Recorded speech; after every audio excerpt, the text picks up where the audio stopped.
Case DI number 2।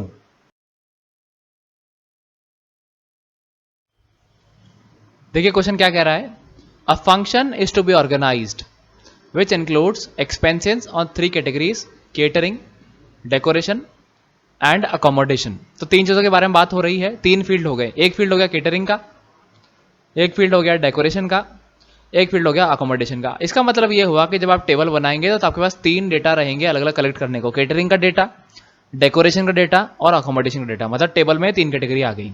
The price of these 3 things is different in different months from January to April both included. मतलब Jan, Feb, मार्च और अप्रैल, इन 4 महीने में इनका अलग अलग वैल्यू था, प्राइस जो थी इनकी अलग अलग चल रही थी, which is given in following information. तो आपके पास अब क्या क्या चीजें हो गई, एक तो कैटेगरी हो गई और एक मंथ हो गया। तो दोनों का आप क्या करोगे, टेबुलेट करने की कोशिश करोगे। टेबुलेट किस तरह से करोगे, इस तरह से करोगे। तो ये आपके पास एक तरफ तो आ गई केटरिंग, डेकोरेशन, अकोमोडेशन, यहां आपके पास मंथ्स आ गए। और एज यूजुअल हम लोग टोटल लिखते हैं ताकि परसेंटेज वैल्यू कैलकुलेट कर सकें।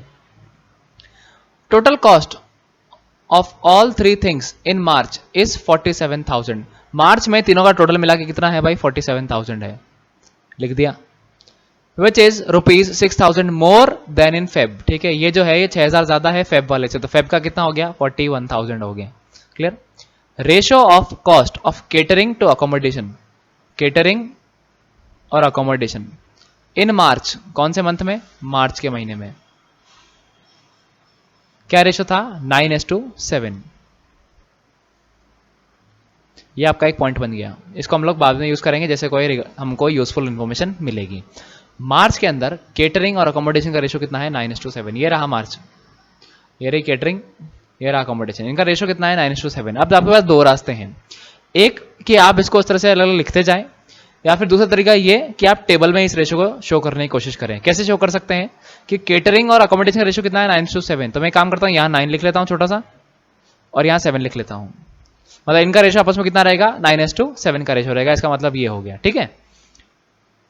And in January total cost of decoration and accommodation is ₹20,000। जनवरी के महीने में डेकोरेशन और अकोमोडेशन का टोटल कितना था, 20,000।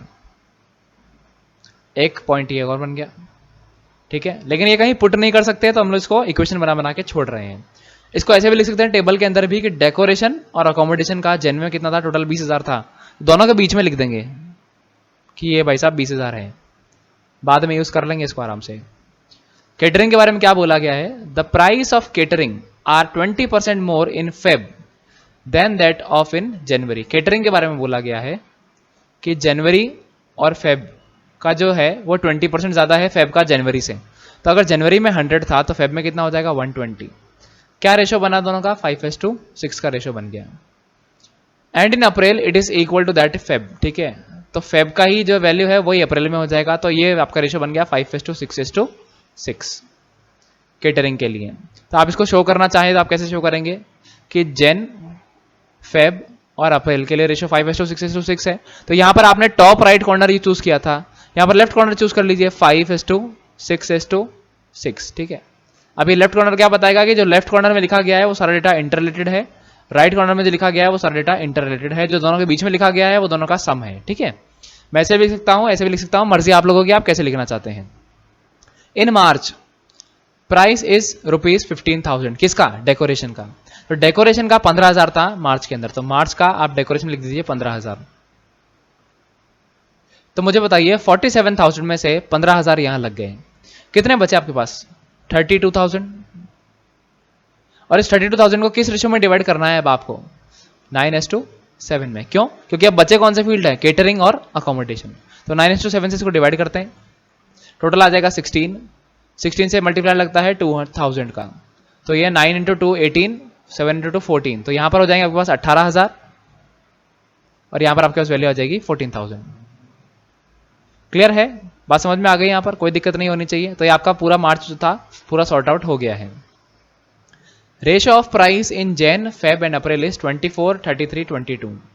डेकोरेशन के लिए बोला गया है कि इनका जो रेशियो था कौन कौन से महीने में, जनवरी का, फरवरी का और अप्रैल का, क्या रेशियो था, 24:33:22। ठीक है, तो इसका हम लोग रेशो बना लेते हैं इस तरह से।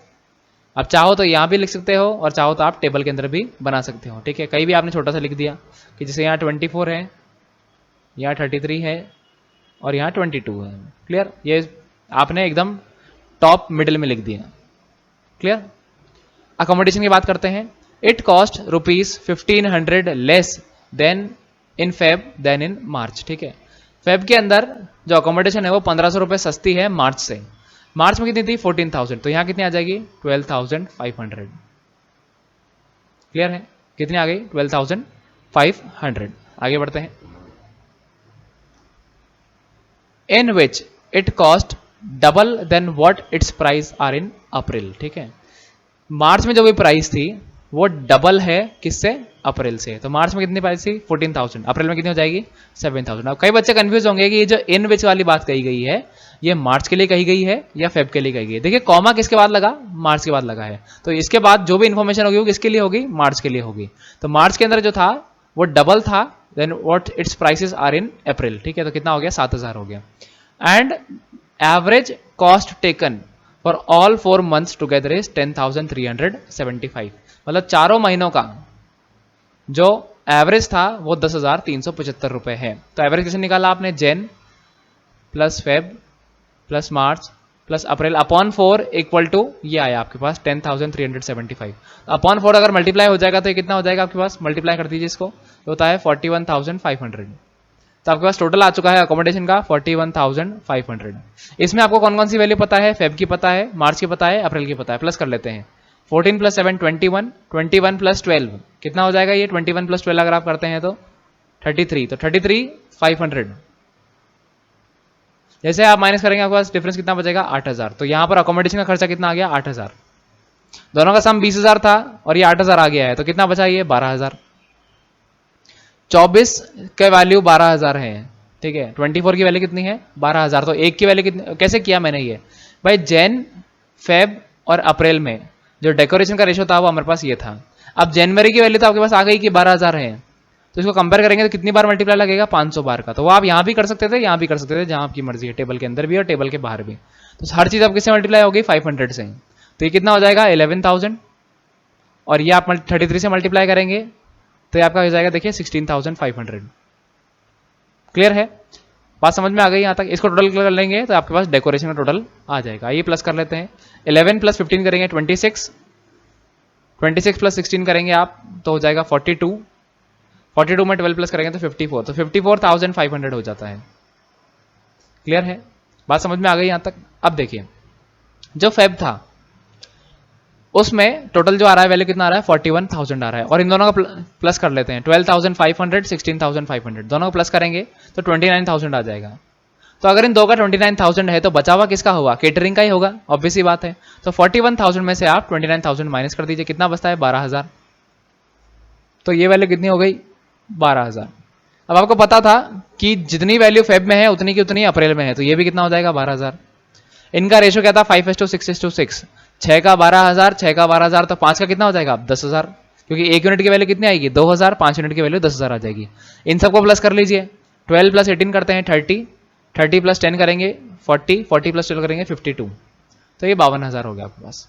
अब इनको हॉरिजॉन्टल प्लस कर लीजिए। 12 + 8, ये पहले 20 था, 20 + 10 करेंगे 30 हो जाएगा।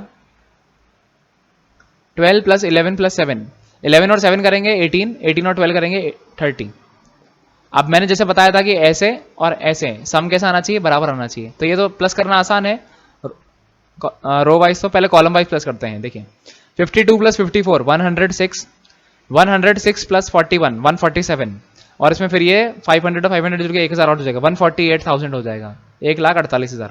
ऐसे प्लस करते हैं। 30 + 30 60, 41 + 47 88, 60 + 88 करके देख लीजिए क्या 148 आ रहा है? बिल्कुल आ रहा है। तो इसका मतलब आपका दोनों तरफ से सम कैसा बैठ गया? बराबर बैठ गया। तो हम लोग आइए, ये हमारी टेबल जो है कंप्लीट हो चुकी है। अब हम लोग स्टार्ट करते हैं क्वेश्चन की तरफ। What is the average cost of decoration and catering taken together in Feb and March? ठीक है, एवरेज कॉस्ट पूछी गई है डेकोरेशन और केटरिंग की। डेकोरेशन की, केटरिंग की, कौन कौन से मंथ की? फेब और मार्च की। ठीक है, आपसे एवरेज कॉस्ट पूछी गई है। तो ये तो रहा केटरिंग का, ये रहा डेकोरेशन। एवरेज कैसे निकालेंगे? Catering plus decoration divide by 2। ठीक है, इसका ये समझ कर देना, 4 डेटा है तो डिवाइड बाय 4 होगा। ठीक है, इसने 2 कैटेगरी पूछी है, एक कैटेगरी है केटरिंग की, एक कैटेगरी है डेकोरेशन की, उसका एवरेज पूछा है फेब और मार्च का। ठीक है, ऐसे भी ले सकते हैं आप, ऐसे भी ले सकते हैं भाई फेब का टोटल ये रहा, मार्च का टोटल ये रहा, तो दोनों मंथ का मिला के एवरेज क्या हो सकता है, दोनों तरह से आप कर सकते हो। ये हो जाएगा 30,000 और इसको प्लस कर लेंगे तो ये हो जाएगा 31,500। प्लस कर लीजिए 61,500 डिवाइड बाय 2 कर दीजिए इसको। पर मंथ निकालना चाह रहे हैं या पर कैटेगरी निकालना चाह रहे हैं, 2 से डिवाइड करेंगे हो जाएगा 30, 1500 है, इसको डिवाइड करेंगे 750, 30,750। ऑप्शन नंबर ई यहां पर आपका आंसर हो जाएगा। क्लियर है, यहां पर डिवाइड बाय 4 मत कीजिएगा, आपका आंसर गलत हो सकता है। आगे बढ़ते हैं। If in month of May the price of catering increased by 15%। अब देखिए आपके पास 4 ही महीने हैं, जनवरी, फरवरी, मार्च और अप्रैल। कौन से महीने की बात हो गई, मई के महीने की। तो मई जो आपका एक इमेजिनरी क्वेश्चन थोड़ी देर के लिए डाल दिया गया है। Price of catering increase by 15%। ठीक है, प्राइस ऑफ केटरिंग 15% से बढ़ गई, लेकिन किसके रेस्पेक्ट में, जनवरी के रेस्पेक्ट में, फरवरी के रेस्पेक्ट में, मार्च के रेस्पेक्ट में या अप्रैल के रेस्पेक्ट में। देखिए जब भी आपकी परसेंटेज निकाला जा रहा है और आपके पास जो क्रोनोलॉजी चल रही है वो मंथ वाइज चल रही है, तो यहाँ पर आप जब मई की 15% बढ़ाओगे तो किसके रेस्पेक्ट में बढ़ाओगे, अप्रैल के रेस्पेक्ट में बढ़ाओगे। तो अप्रैल में जितनी भी प्राइस ऑफ केटरिंग थी वो कितनी थी, 12,000। इसको अगर आप 15% से बढ़ा देते हो तो यहाँ पर कितना होता है देखिए 1800, तो 1800 से इसकी बढ़ जाएगी। तो 12,000 में जब 1800 बढ़ा दोगे तो मई में जो केटरिंग हो जाएगी वो जाएगी 13,800 रुपये।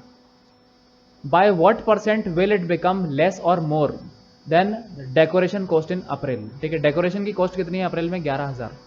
ठीक है, तब ये ज्यादा है, मोर है।